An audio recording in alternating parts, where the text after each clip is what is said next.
Liberdade, liberdade, abre as asas sobre nós. Camaradas, parabéns aí para todos nós pelo dia da proclamação da República, certo? Eu sou o Vina Guerreiro, isso é o Nada Mais Que Cigarro, e o vídeo de hoje nós vamos tratar um pouco disso.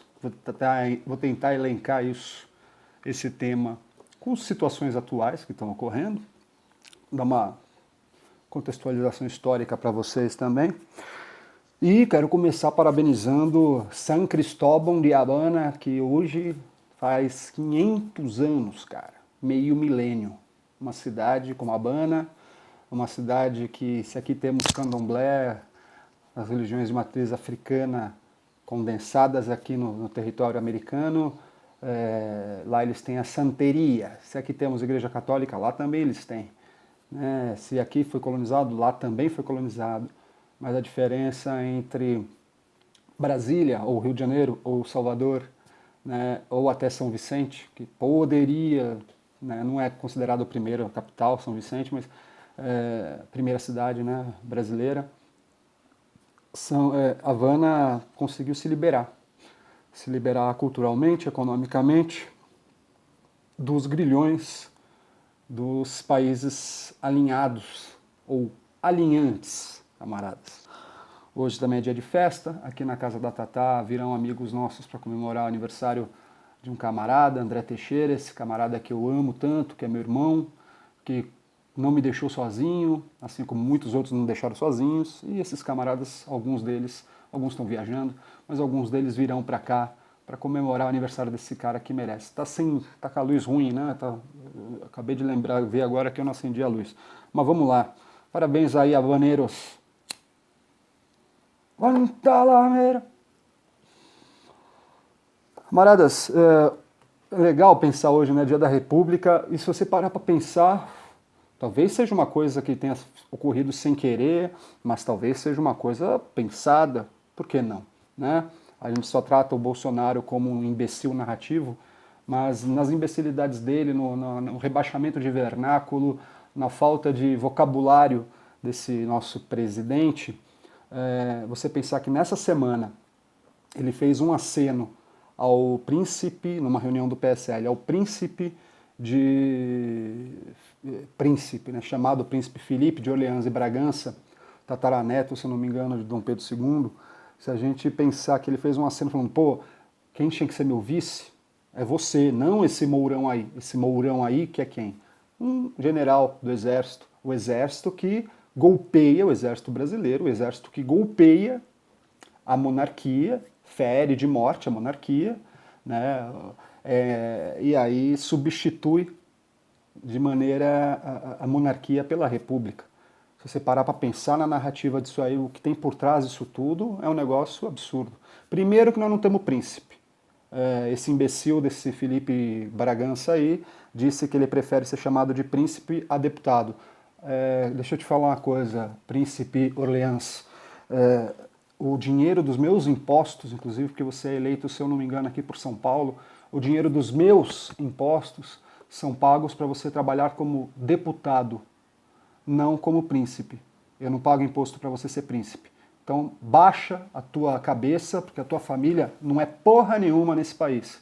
Tua família, lá em 1889, naquele 15 de novembro, deixou de ser o que foi para essa nação.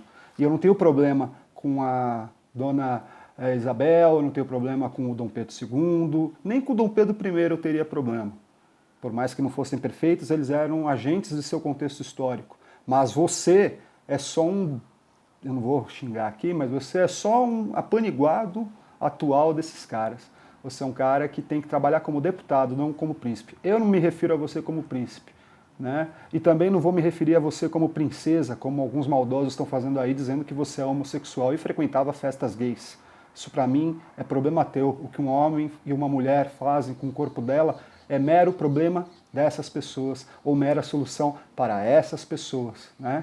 Mas aí vem o Frota, por exemplo, e diz que você, por ser homossexual e por frequentar festas, e o Bebiano também, e por inclusive espancar pessoas na rua em processos de gangueirização aí que você participava na rua, eles dizendo, não sou eu que estou afirmando isso, disseram que por conta disso, principalmente da sua homossexualidade, não exatamente assumida, dizem que foi por isso que o Bolsonaro cortou você da chapa de vice dele e escolheu assim o Mourão. É curioso, né? Vocês todos da direita estão no mesmo balaio de gato, só que no fundo vocês se odeiam. Você queria ser realmente príncipe. O ato falho de você se autonomear assim é porque você queria hoje ser o príncipe brasileiro.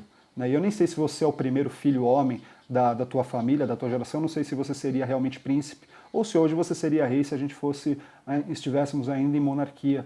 Né? Mas é fato que você não participaria, mesmo sendo um reacionário como você é, o fato é que você não poderia participar politicamente no cenário eleitoral, não poderia ser deputado, você teria que se colocar exatamente como que é um monarca hoje, atualmente. Um monarca seria um chefe de Estado, enquanto um presidente como Bolsonaro seria um chefe de governo.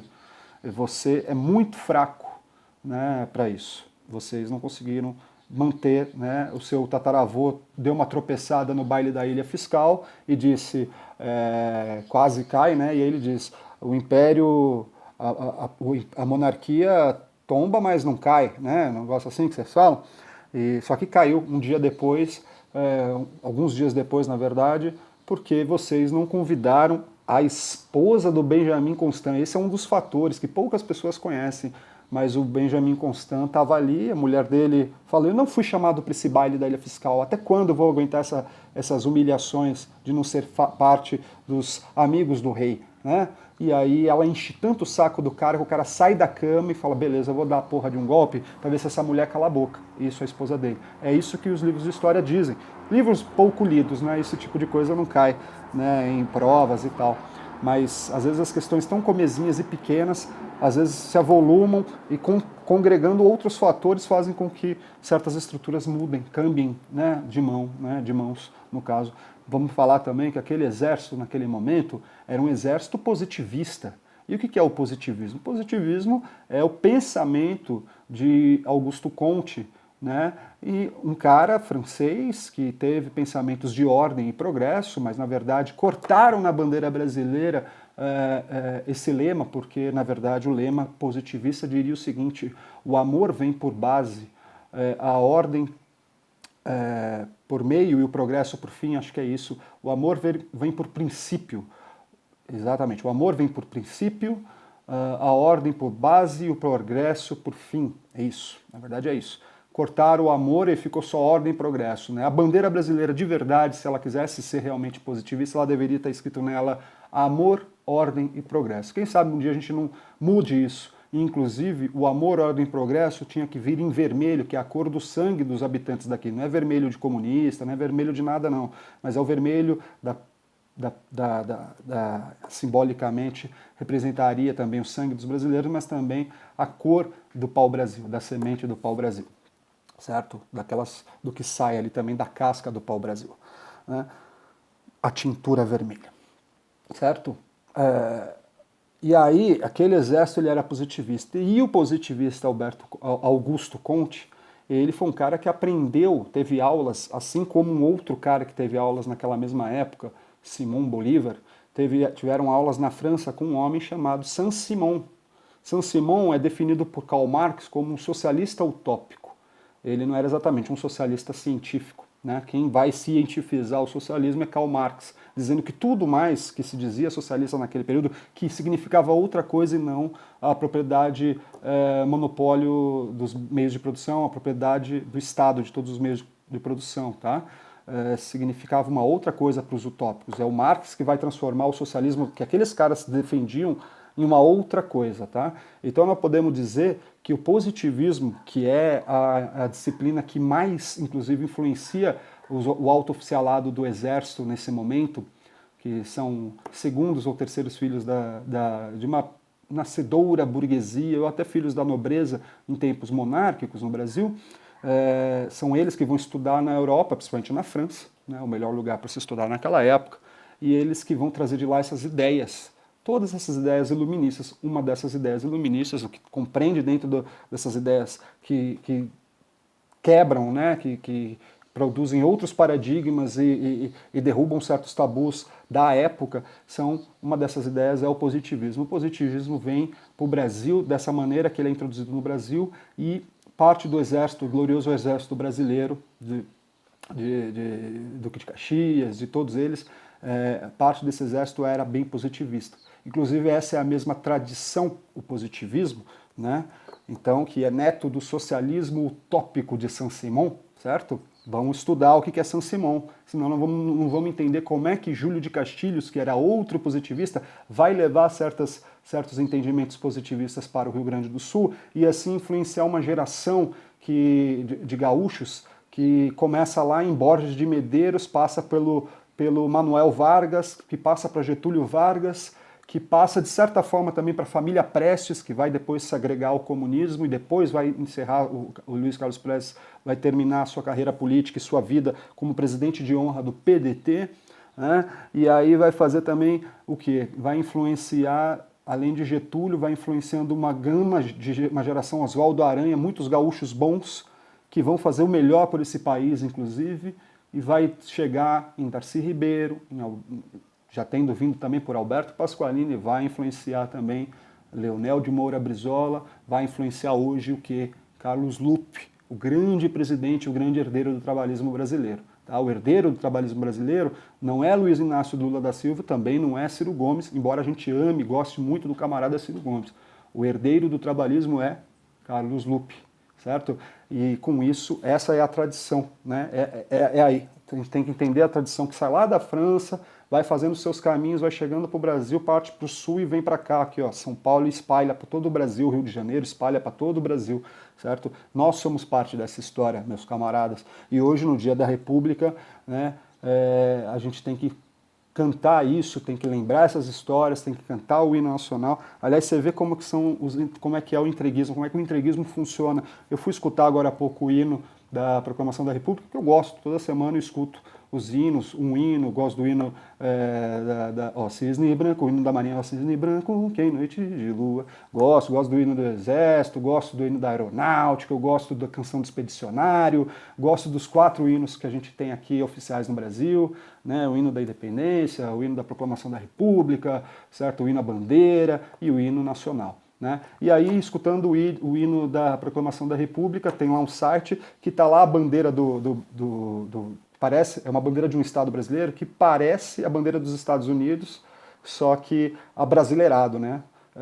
As listas são verde e amarelos, no mesmo fundo azul ali, naquele canto azul com as estrelas colocadas. Essa é a bandeira de um estado brasileiro, não sei se é do Amapá, posso estar confundindo nesse momento. Mas o cara colocou lá falando o hino da República. Eu sei o que o cara tentou fazer ali. Ele tentou ali falar assim, olha, essa bandeira que deveria ser bandeira brasileira, deveria ser uma bandeira que estilizasse a bandeira estadunidense. Você vê qual que é o nível de entreguismo das pessoas, né? É um nível absurdo. Por isso que eu faço no vídeo de ontem uma fala de meia hora para vocês tentarem contactar a sua porção nacionalista, a sua porção brasileira, entender como que se funda essa civilização, por conta de quais traumas sociais e sociológicos e também históricos, né, se funda a nação brasileira. Por que a gente olha tanto para fora e não aqui para dentro? De onde vem isso? A saudade do que a gente nunca teve? Você sabe porque você sente isso. Aquele saudosismo de vir um cara que vai estralar o chicote, como diz o Ciro Gomes, e vai resolver tudo. Você sabe que isso existe e você sabe no fundo do teu âmago que isso não está certo, que isso não vai fazer bem para a sua nacionalidade nem para a tua vida pessoal, camarada, certo? Para pensar um pouco nesse dia tão glorioso que é o Dia da República, o dia que a gente realmente consegue, de certa forma, virar a página histórica e encerrar um período que pode ter sido bom para o Brasil em alguns sentidos, mas que foi muito mais maléfico no conjunto da obra, certo? Esta república também foi muito boa para o Brasil, mas hoje ela já é também maléfica em seu conjunto da obra. A gente precisaria repactuar uma nova república, uma nova constituição, mas não com esse material humano que tem aí no Congresso. Nós precisávamos fazer realmente uma constituição em que as democracias fossem muito, que existem democracias, não é democracia, democracias, em que as democracias dentro do Brasil fossem cada vez mais enraizadas, certo? Cada vez mais chamando o povo à sua participação e decisão, certo? Em que os políticos não sejam realmente mandatários, mas sejam executores do pensamento popular, porque aí a gente, se errássemos, erraríamos em conjunto. Se acertássemos, acertaríamos em conjunto. Então, diferente do que é hoje, em que a gente dá uma procuração de cidadania, que o voto é isso, você dá uma procuração de cidadania para um cara que vai fazer exatamente o que ele quer lá e não exatamente o que você quer. Percebe? Então o poder, se o poder realmente emana do povo, é do povo que ele tem que ser emanado. E é a partir do povo que ele vai ter que ser organizado e executado, sim, por uma classe que tem um pouco mais de conhecimento, mais estudo, mais capacidade de função e vontade também de exercer esse poder, mas é lógico, sempre em contato com a população. Não pode ser o contrário, porque as pessoas, todas elas, são falíveis, cansáveis, corruptíveis, mortais, certo? E essas qualidades que eu estou falando aqui para vocês, todo mundo é isso, de certa maneira. Então, a melhor forma de você melhorar a situação de um povo é dividindo o poder, não concentrando, nunca concentrando, certo? Mas precisamos disso, nós precisamos de momentos em que o poder foi totalmente centralizado na figura de um homem ou de um grupo político, porque eram momentos, coisas do momento. Mas hoje nós temos tecnologia, as pessoas pagam conta pela internet, pagam imposto pela internet, pagam um monte de coisa. Por que a gente não pode também exercer a nossa cidadania, soberania nacional e popular também pelas internets? Pelo menos ser consultados minimamente para casos de projetos de lei que podem mexer com a vida de todo mundo. Certo? E aí a gente deixa para os políticos, caras como eu e esses outros políticos aí que tentam sempre ganhar o voto de vocês, a gente deixa só o quê? A coisa comizinha da administração pública, entendeu? Os debates tal, mas outras questões de amplo anseio, elas precisam ser totalmente levadas ao entendimento da população, para que elas decidam em conjunto. Um abraço para vocês, camaradas. Ademais dos demais, até mais. Mas antes que eu termine, então volta, inscreve-se no canal aí, inscreva-se no canal, você curte, compartilha, comenta, por favor, é muito importante, eu quero saber qual é a tua opinião sobre o dia de hoje, né? Quero saber de tudo, o que vocês acham que está acontecendo, vamos trocar uma ideia, legal? Então agora sim, ademais dos demais, até mais.